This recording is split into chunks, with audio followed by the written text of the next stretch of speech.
troisième partie ci téeméeri verbe yi nga xamante ne moom laa la diggoon moom laa la andil ci vidéo bi incha allahu taala comme ni mu koy defee saa su nekk rek dama lay jox verbe bi jox la définition am su ma paree ma dugalal la ko ci phrase boo xamante ne incha allahu taala di nga ko comprendre. bala may commencer dama lay ñaan saa su nekk ngay aimer vidéo yi nga xamante ne dama koy def dina bokk ci li may gën a may doole. 11e verbe bi nga xamante ne moom laa la andil tey mooy verbe augurare. augurare li muy tekki maanaam mooy yéene, mën naa tekki yéene, mën naa tekki aussi ñaanal.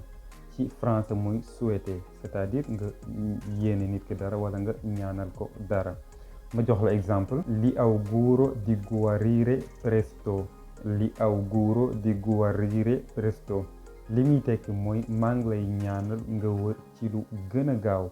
kon bu fekkee da nga am benn xaritu tubaab boo xamante ne dara da koo dal, mu feebar wala dara dal ko, nga bëgg koo wax ne maa ngi lay ñaanal nga wër ci lu gën a gaaw, mën nga ko ne li auguro di guarire presto. ti auguro un buon viaggio. ti auguro un buon viaggio li muy tekki rek mooy maa ngi lay ñaanal woyaasu jàmm. 12e verbe bi mooy verbe raccogliere. raccogliere li muy tekki maanaam mooy dajale, c'est-à-dire nga dajale. ma jox la exemple ne la: puoi raccogliere i tuoi giocattoli. puoi raccogliere i tuoi giocattoli li muy tekki rek mooy ndax mën ngaa dajale sa fowukaay yi. baatu giocattoli li muy tekki mooy ay fowukaay. beneen verbe bi ci topp mooy verbe sognare. sognare li muy tekki mooy gént. mën naa tekki nag nga tëdd di nelaw gént, c'est-à-dire nga tëdd di nelaw gént, voilà xëytu gént yooyu. mën naa tekki aussi mu doon gént goo xamante ne maanaam da nga koo rêvé. par exemple man ma ne dama rêvé nekk ab docteur, dama rêvé nekk député, dama rêvé nekk président. kon rêvé boobu noonu nekkul gént, mais dafa nekk loo xamante ne maanaam da nga koo xemmem ngir mu am ci dans le futur. kon sognare mën naa am ñaari définition yooyu yëpp ma la jox. ma jox la exemple: l'altro ieri ho sognato di stare in Senegal. l'altro ieri ho sognato di stare in Senegal li muy tekki mooy barki démb damaa gént nekk Sénégal.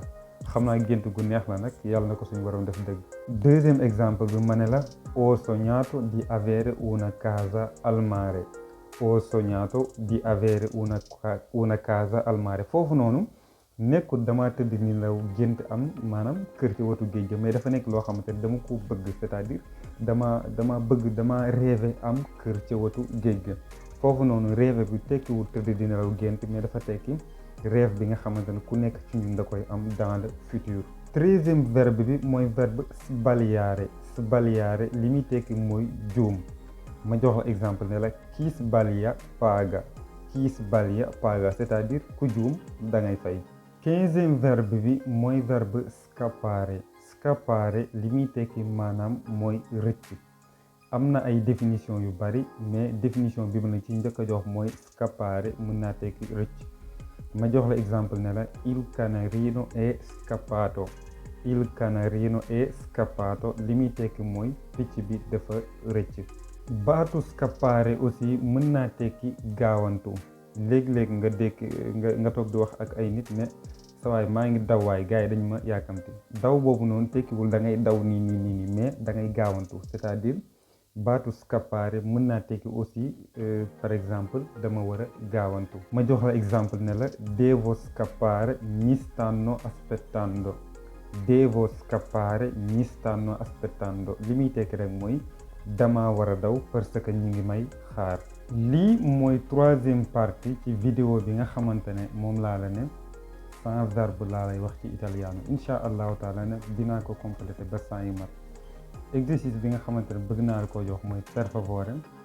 verbe bi nga xamante ne moom nga ci gën a comprendre, per favore dugalal ma ko ci benn phrase boo xamante ne day wute ak phrase yi nga xamante ne moom laa lay jox ci exemple yi. grazie a tutti quanti.